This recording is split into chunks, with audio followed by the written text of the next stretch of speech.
Jangan lupa untuk like, subscribe, dan nyalakan notifikasinya agar tidak ketinggalan episode terbaru ya.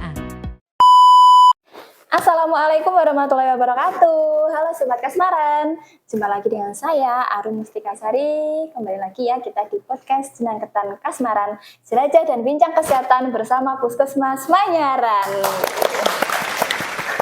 Ya, semoga Sobat Kasmaran selalu sehat dimanapun berada. Ya, sudah lama ya kita tidak jumpa lagi. Ini kita akan membahas topik yang sangat penting ya terkait dengan rujukan tentang BPJS Kesehatan, yaitu baik itu apa itu rujukan, alurnya bagaimana, prosedurnya seperti apa. Nanti akan kita pas tuntas ya di sini. Ya, bagi kalian yang pengen tahu sih bagaimana sih sebenarnya mendapatkan rujukan, apakah ada syaratnya atau prosedurnya seperti apa, nanti kita bahas dengan narasumber kita dari Puskesmas Manyaran. Ya, beliau Ibu Dokter ya di Puskesmas Manyaran. Kita sapa dulu. Halo, selamat pagi Ibu Indra. Selamat pagi. Bisa mungkin memperkenalkan dulu ke Sobat Kasmaran? Ya, terima kasih Mbak Arum. Selamat pagi Sobat Kasmaran. Perkenalkan saya Dr. Indrawati, dokter umum di UPTD Puskesmas Manyaran. Ya, mungkin asalnya dari mana Bu? Saya berasal dari Nyiwiring, Klaten, Mbak Arum. Oh, tetangga kabupaten ya Bu ya? Ya, jadi dari Klaten. Di Puskesmas sudah berapa lama? Ya, sejak tahun 2010. 2010. Oh, sudah lama ya Bu, sudah hampir 15 tahun ya. Iya. Mungkin Sobat Kasmaran tidak asing ya karena beliau ini sering ada di klaster 2, klaster 3 ya Bu ya, klaster 3 di dewasa lansia ataupun di UGD ya Bu. Ya, di Puskesmas Manyaran. Sudah siap untuk kita tanya-tanya Ibu? Ya, siap Mbak Arum. Tentang rujukan BPJS ya Bu ya. Nah, mungkin ini kan banyak sekali Bu masyarakat yang bertanya-tanya gimana sih sebenarnya saya itu sakit. Nah, apakah perlu rujukan atau tidak seperti itu. Nah, mungkin nanti sama Bu Indra bisa dijelaskan dulu dari awal nih. Nah, sebenarnya surat rujukan BPJS itu yang seperti apa? Nah, monggo Bu dijelaskan dulu Bu. Jadi begini, untuk surat rujukan itu merupakan dokumen jadi yang berisi penjelasan tentang pasien yang berwujud bisa dokumen fisik dan atau elektronik. Berarti bisa dalam wujud kertas ataupun secara elektronik. Itu berarti di laptop mungkin ya Bu ya. Dokumen yang ada di komputer atau dalam bentuk file. Terus Bu, dalam sistem rujukan ini kan ada istilahnya fasilitas kesehatan. Jadi ada fasilitas kesehatan tingkat pertama atau biasa disebut FKTP. Jadi yang termasuk FKTP itu misalnya puskesmas, kemudian dokter praktek mandiri ataupun bisa juga klinik. Biasanya kalau yang Vaskes 1 ini tertera ya Bu ya, tertera di kartu BPJS gitu. Di kartu BPJS biasanya tertulis untuk yang FKTP-nya. FKTP tadi ya. Iya. Kemudian kalau misalkan Ibu saya pasien BPJS ya, berarti untuk anjuran periksa pertama itu harus di FKTP pertama itu tadi ya Bu ya. FKTP pertama. Bisa di puskesmas, klinik, atau dokter sesuai dengan yang tertera di kartu kita. Oke, lanjut Bu. Ini tadi Vaskes tingkat pertama. Selanjutnya ada juga istilahnya FKRTL atau fasilitas kesehatan rujukan tingkat lanjutan. Itu misalnya ya rumah sakit umum, kemudian rumah sakit khusus gitu. Oh, baik. Itu tingkatnya lebih di atasnya dari puskesmas, klinik, dan dokter seperti itu ya. Nah, itu tadi penjelasan tentang FKTP dan FKRTL ya Bu ya. Nah, saya mau bertanya nih Bu. Nah, ini tentang penggunaan fasilitas BPJS ya Bu ya. Untuk kasus yang pertama Bu, misalkan saya ini warga Manyaran. Nah, saya punya BPJS dengan Vaskes pertamanya adalah Manyaran. Saya ingin menggunakan fasilitas dari BPJS itu sebaiknya saya periksanya kemana Bu? Kalau KTP-nya Manyaran, tertera di kartu BPJS Vaskesnya juga Puskesmas Manyaran, kalau mau menggunakan fasilitas BPJS-nya sebaiknya ke Puskesmas Manyaran. Sebaiknya Manyaran ya Bu ya, baik. Kalau yang kedua, ya misalkan ada pendatang Bu, nah pendatang dan asalnya itu dari yang jauh aja ya Bu, ya misalnya dari Jakarta, gitu. Dia KTP-nya juga Jakarta. Nah, tiba-tiba datang ke sini berkunjung ke keluarga, terus sakit Bu, ya sakit. Apakah nanti ke Manyaran itu ketika ke Puskesmas Manyaran periksa itu bisa menggunakan fasilitas BPJS atau tidak ya Bu ya? Jadi begini Mbak Rom, kalau berKTP di luar wilayah Wonogiri, tadi kan pasiennya dari Jakarta, KTP-nya KTP Jakarta, kemudian FKTP-nya juga Puskesmas di wilayah Jakarta. Kalau berkunjung ke Puskesmas Manyaran itu bisa dilayani, boleh 3 kali dalam 1 bulan.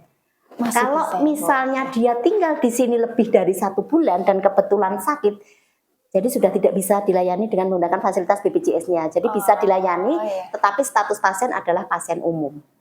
Begitu. Jadi ada batas pelayanannya. Pelayanannya ya, ada batasnya. Jadi 3 kali dalam 1 bulan. 3 kali dalam 1 bulan. Itu baik. Untuk kasus yang selanjutnya, misalkan ya Bu ya, misalkan ada seseorang dia FKTP-nya itu di puskesmas sebelah, misalkan di puskesmas Woryantoro gitu ya, rumahnya di Woryantoro, atau berKTP Wonogiri, kemudian mau periksa di puskesmas Manyaran. Nah, kalau seperti itu bisa menggunakan fasilitas BPJS atau tidak ya? Kalau kasus yang terakhir ini, pasien tidak bisa menggunakan fasilitas BPJS di puskesmas Manyaran. Jadi pasien tetap kita anjurkan kalau masih mau menggunakan BPJS-nya sebaiknya menuju puskesmas sesuai dengan FKTP tadi, jadi ke Woryantoro. Berarti sebaiknya ke Woryantoro gitu. Mungkin bisa dilayani di puskesmas Manyaran, tapi sebagai pasien umum sebagai pasien umum. Gitu. Baik. Ya itu untuk penggunaan fasilitas BPJS ada aturannya seperti itu ya, Sobat Kasmaran. Baik, terus kita lanjutkan lagi Bu pada topik awal yang tadi tentang rujukan. Nah, ini ternyata masyarakat itu juga masih banyak yang belum memahami tentang rujukan. Nah, sebenarnya Bu, alur untuk mendapatkan surat rujukan BPJS itu seperti apa sebenarnya? Jadi gini Mbak, untuk Sobat Kasmaran, untuk yang punya fasilitas BPJS, FKTP-nya di Puskesmas Manyaran, kalau untuk mendapatkan rujukan, jadi rujukan itu intinya adalah diberikan sesuai dengan kebutuhan medis dan kemampuan pelayanan di fasilitas pelayanan kesehatan. Jadi bukan atas permintaan pasien, Jadi pasien yang datang ke Puskesmas Manyaran itu pasien datang sendiri, tidak diwakilkan. Kemudian pasien membawa kartu identitas berupa KTP. Kemudian pasien nanti akan mengambil nomor antrian, selanjutnya akan dilakukan pendaftaran dan pasien akan dimasukkan ke ruang pelayanan sesuai klaster berdasarkan usia. Nanti di ruang pelayanan tadi dokter akan melakukan pemeriksaan, kemudian akan menentukan diagnosa, dan kemudian menentukan apakah pasien itu bisa ditangani di puskesmas atau tidak bisa ditangani di puskesmas. Untuk pasien yang bisa ditangani di puskesmas, nanti dokter akan melakukan tindakan atau pengobatan sesuai dengan kasus pasien tadi. Baik, kalau misalkan puskesmas tidak bisa menangani? Berarti kalau pasien tidak bisa ditangani di puskesmas, maka pasien akan diberikan rujukan sesuai diagnosa dokter tadi dan rumah sakit yang disesuaikan dengan aplikasi di Piker BPJS. Baik, jadi begitu ya. Untuk yang tidak bisa ditangani di puskesmas itu yang baru dirujuk. Terus rujukannya itu juga pasien ternyata tidak bisa memilih sendiri, gitu, harus ada sesuai dengan aplikasi yang piker BPJS Iya, itu betul, ya Bu iya. ya. Kalau di Wonogiri sendiri pikernya itu rata-rata munculnya di rumah sakit mana Bu? Kalau di Puskesmas Manyaran sendiri biasanya yang keluar di wilayah Wonogiri adalah RSUD Dr. Sudiran Mangun Sumarso, Ya. kemudian Rumah Sakit Umum Mulia Hati, Rumah Sakit Astrini, Rumah Sakit Muhammadiyah Selogiri, Rumah Sakit Muhammadiyah yang Wonogiri itu yang biasanya sering keluar. Tapi Iya. juga tidak pasti ya Bu ya. Tidak Cuman pasti, kebanyakan rumah sakit wilayah Wonogiri rata-ratanya. Iya, rata-rata yang keluar adalah yang wilayah Wonogiri. Ya, mungkin Sobat Kasmaran sudah jelas ya untuk alur rujukan itu seperti apa, dan ternyata nih yang perlu digarisbawahi, rujukan itu tidak atas permintaan pasien ya Bu. Tidak atas permintaan pasien. Tapi atas indikasi pemeriksaan dari dokter gitu. Iya. Nah, itu tadi yang mungkin tentang alur yang belum pernah mendapat rujukan mungkin ya Bu ya. Kalau misalkan nih sudah pernah mendapat surat rujukan dan diminta untuk kontrol kembali ke rumah sakit. Nah, kalau itu gimana Bu prosedurnya? Jadi untuk kasus-kasus pasien yang sebelumnya sudah kita rujuk ke rumah sakit dan kemudian mendapat surat kontrol dari dokter spesialis, maka pasien datang ke puskesmas tetap datang sendiri, jadi tidak diwakilkan. Kemudian tetap bawa kartu identitas Mbak Arum. Bawa kartu identitas, kemudian sama seperti tadi mengambil nomor antrian, kemudian akan dilakukan pendaftaran. Kemudian jangan lupa juga harus membawa surat kontrol yang dari dokter spesialisnya tadi. Nanti di ruang pelayanan dokter akan melakukan pemeriksaan lagi. Nanti kalau memang sesuai indikasi medisnya perlu dirujuk, nanti dokter akan membuatkan surat rujukan kembali.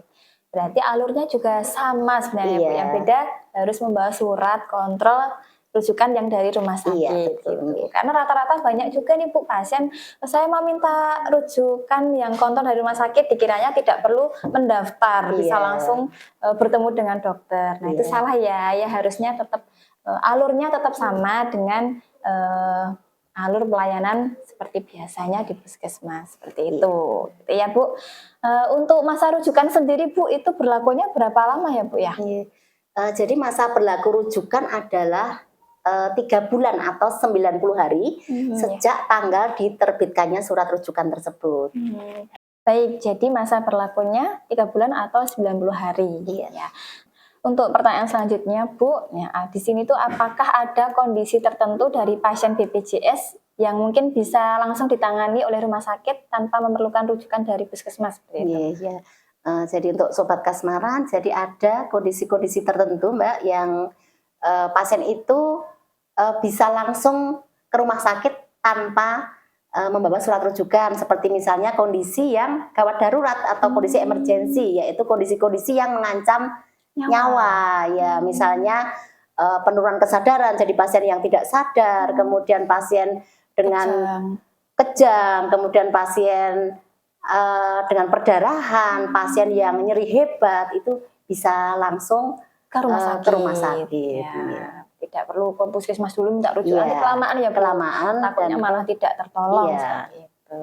Ya, baik, itu tadi ya lengkap sekali. Mungkin ada salah satu yang mungkin bisa digarisbawahi oleh Bu Dr. Indra terkait dengan rujukan ini Bu. Ya, jadi intinya bahwa rujukan itu bukan atas permintaan pasien, tetapi